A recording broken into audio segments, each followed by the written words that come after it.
Jadi dia ketusnya tuh kayak berani kayak gitu, kayak megang-megang. Jadi di perjalanan pun kayak dilama-lamain gitu loh. Iya, kayak dilama-lamain gitu. Terus habis itu saya kan kerja di situ bertahan cuma nyampe setahun. Begitu seterusnya. Sama si majikan saya itu. Kamu gak ketahuan? Belum tuh, waktu itu belum ketahuan. Belum ketahuan. Nah, pas udah mau kayak 9 bulan mau ke nyampe setahun dah gitu kan. Saya tuh kayak yang namanya orang pasti punya firasat ya, kayak curiga gitu kan. Si ibunya tuh kayak ada sih nanya-nanya ke saya, katanya, "Kamu sama si bapak kalau misalkan habis nganterin sekolah gini. Terus kalau di rumah kan orang kalau misalkan nyembunyiin apapun pasti ketahuan ya." Ini si ibunya tuh udah mulai kayak curiga gitu ke saya. Curiganya dari? Mungkin dari perilaku saya kayak ngerespon dari kontak aja gitu ke si bapak kan. Saling tatap-tatapan gitu di rumah. Nah, si ibu tahunya dari situ, kayak apa sih curiganya dari situ kan ke saya. Nah, dari situ kayak saya udah ketakutan duluan tuh. Kayak saya gimana ya, kayak izin bilang udahan gitu kan, kerjanya di sini udah nggak mau kerja. Sebelum saya ketahuan terang-terangan gitu kan, saya udah memikirkan kayak caranya gimana, izinnya gimana, apa bilang saya udah nggak betah atau udah ada kerjaan yang lain. Nah, nyampe di situ waktu 1 tahun, nyampe 1 tahun tuh, saya bilang apa ke si ibunya itu, "Bu, saya mau ini apa, mau udahan kerja gitu kan." Kamunya resign? Iya, karena udah ke Parno duluan, ketakutan duluan. Jadi kamu udah salah tingkah? Iya, karena dari si ibunya aja udah beberapa kali negur saya gitu loh. Kayak ya namanya orang curiga kan sama suaminya. Negornya gitu. gimana? Kayak, "Kamu sama bapak ada hubungan apa?" gitu. Terus saya bilang, "Enggak Bu, saya di sini kan kerja gitu kan. Lagian bapak juga mungkin kayak memperlakukan saya sebagai orang yang kerja di rumah dia aja gitu loh." Enggak gimana. Oh, terus kata dia, "Awas ya kalau sampai ketahuan kamu ada apa-apa atau macam-macam sama suami saya nggak akan tinggal diem gitu kan." Dari situ saya kayak nggak bisa tidur tuh di rumah dia tuh, kayak nggak bisa tidur. Kepikiran? Iya, jadi nggak tenang gitu loh, nggak tenang. Nah, pas setahun itu saya resign Kak. Udah. Jadi pas saya resign itu kan nggak gimana-gimana dong, saya resign di situ tuh kayak secara baik-baik aja saya mengundurkan diri. Nggak lama dari situ ada tuh pengalaman lagi. Lu kamu pernah main di mana aja waktu sama si bapak itu? Di rumah nggak pernah? Di rumah itu. Yang di kamar? Kadang kamar mandi juga. Kamar mandi? Iya. Emang di rumahnya nggak ada CCTV? Nggak ada Kak.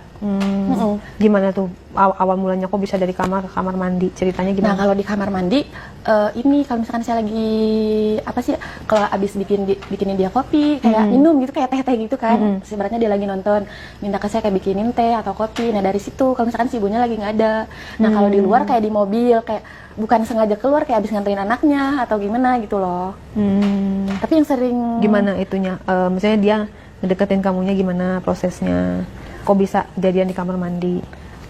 Kan itu kalau misalkan yang di kamar mandi udah kejadian yang di kamar kalinya. Iya, berarti pertama kali itu yang di kamar itu? Iya, yang saya bilang tadi. Berarti udah biasa gitu ya, mau di mana aja? Iya, terus kalaupun saya agak nolak, terus dia bilang jangan sampai kamu nolak terus saya bilang ke ibu loh bahwa kamu yang ngegoda saya, bahwa kamu yang centil ke saya, bahwa kamu yang ngerayu dari saya gitu kan. Saya kan jadi takut ya. Takutnya saya dikira emang saya duluan gitu loh. Difitnah gitu ya. Iya, jatuhnya kayak difitnah gitu kan. Nah, dari situ kayak yaudah, jadi saya tuh nurut gitu loh, kayak dia tuh nurut. Pokoknya setiap dia ngajakin saya kayak gitu, dia pegang-pegang, saya diem aja gitu loh. Nggak pernah kayak ngehindarin dari dia, nggak pernah, nurut aja gitu. Pas diancam dari situ. Paling sering sih di rumahnya dia itu. Soalnya kan yang namanya orang pembantu nggak pernah dibawa keluar dong, selain kayak ada urusan sama anaknya itu. Jadi lebih ininya di rumah dia. Kamar mandinya segede apa? Kecil kan? Nggak terlalu luas, nggak terlalu kecil juga. Jadi kamu ngedeplok gitu di berdiri. Oh, berdiri. Apa di WC-nya duduk? Enggak, berdiri gitu. Kan ini tembok nih, kayak ini kan kayak tembok bak mandi gitu kan. Oh, jadi kamu naik di bak mandi? Iya, kayak duduk-duduk gitu Kak. Iya. Apa di dalam bak? Enggak, kan itu ada air kan. Jadi saya tuh kayak didudukin gitu loh Kak, di situ di tembok itu yang kecil itu loh. Kan jadi kamar mandinya nggak terlalu gede tuh. Jadi misalkan ini tembok nempel kan gini, kamar mandi tuh di sini kayak kloset itu nggak terlalu gede tuh. Jadi saya tuh didudukin di situ. Kalau nggak berdiri duduk tuh posisinya. Kalau di kamar mandi. Di kamunya duduk terus dianya? Kan kalau misalkan nggak duduk saya kayak dari belakang gitu loh. Dia paling sering minta dari belakang. Dari belakang? Iya. Jadi posisinya tuh gimana Kak? Jadi saya tuh kayak kayak ke tembok gini loh. Nungging? Iya, dia dari belakang saya Kak. Oh, tapi bukan dimasukin dari anus? Bukan, posisinya aja gitu yang dari belakang. Sambil mandi atau gimana? Ya mandi kan kalau udah selesainya. Oh, udah selesainya mandi, beres-beres. Iya, baru kan. Enggak, jadi kita juga nggak pernah lama. Terus mandinya bareng? kadang ada yang enggak, kadang kan dia langsung tiba-tiba ke kamar mandi yang ada di kamar dia sama si ibu itu loh.